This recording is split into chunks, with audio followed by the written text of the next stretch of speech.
Morning everyone. আজকে প্রায় এক যুগ পরে কোনো বড় ব্লগ বানাচ্ছি, তাও আবার ঘুম থেকে উঠেই বিছানা থেকে।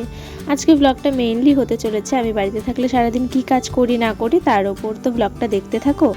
আমি ঘুম থেকে উঠে কখনোই চুল আঁচড়াই না, কিন্তু আমাদের বাড়িতে ওষুধ থাকার কারণে আমি চুলে চিরুনি করতে পারবো না, তাই হাত দিয়েই বেঁধে নিচ্ছিলাম। তোমরা যারা আগের থেকে আমার ভিডিও দেখো তারা নিশ্চয়ই দেখেছো আমার চুলগুলো কিন্তু অনেক লম্বা ছিল, কিন্তু প্রচুর হেয়ার ফল হওয়ার কারণে আমি চুলটা কাটতে আসলে বাধ্য হয়েছি।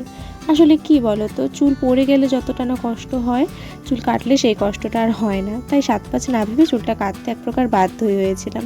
এরপর আমি বিছানাটা গুছিয়ে নিচ্ছিলাম। আমাদের এখানে সকালে খুব একটা ঠান্ডা থাকে না, কিন্তু রাত্রেবেলা না বেশ ঠান্ডা থাকে। তোমাদের ওখানে কেমন ঠান্ডা পড়েছে অবশ্যই কিন্তু কমেন্ট করে জানিও। যেন কমপ্লিট করে আমি চলে গিয়েছিলাম আমাদের ঘরগুলো ঝাড় দেওয়ার জন্য। সকালবেলা আমার সেরকম খুব একটা কাজ থাকে না, যা থাকে ওই টুকটাক কাজকর্মগুলো।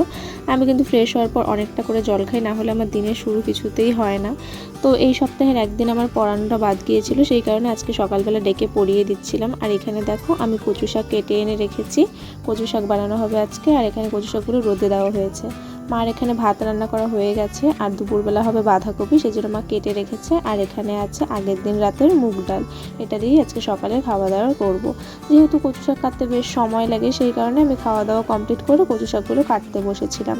আমার না কচু শাক খেতে বেশ ভালোই লাগে। তোমাদের কাদের কাদের কচু শাক পছন্দ জানিও। এখানে দেখো কচু শাক হয়ে গেছে কাটা, সেদ্ধ করা। তো এখানে যেহেতু নিরামিষ, তাই আদা আর জিরা কাঁচা লঙ্কা বেটে রেখেছিলাম। আমি কচু শাকটা আমি বানাবো, কচু শাক হলে মা না রান্না করে না, আমাকেই রান্না করতে হয়।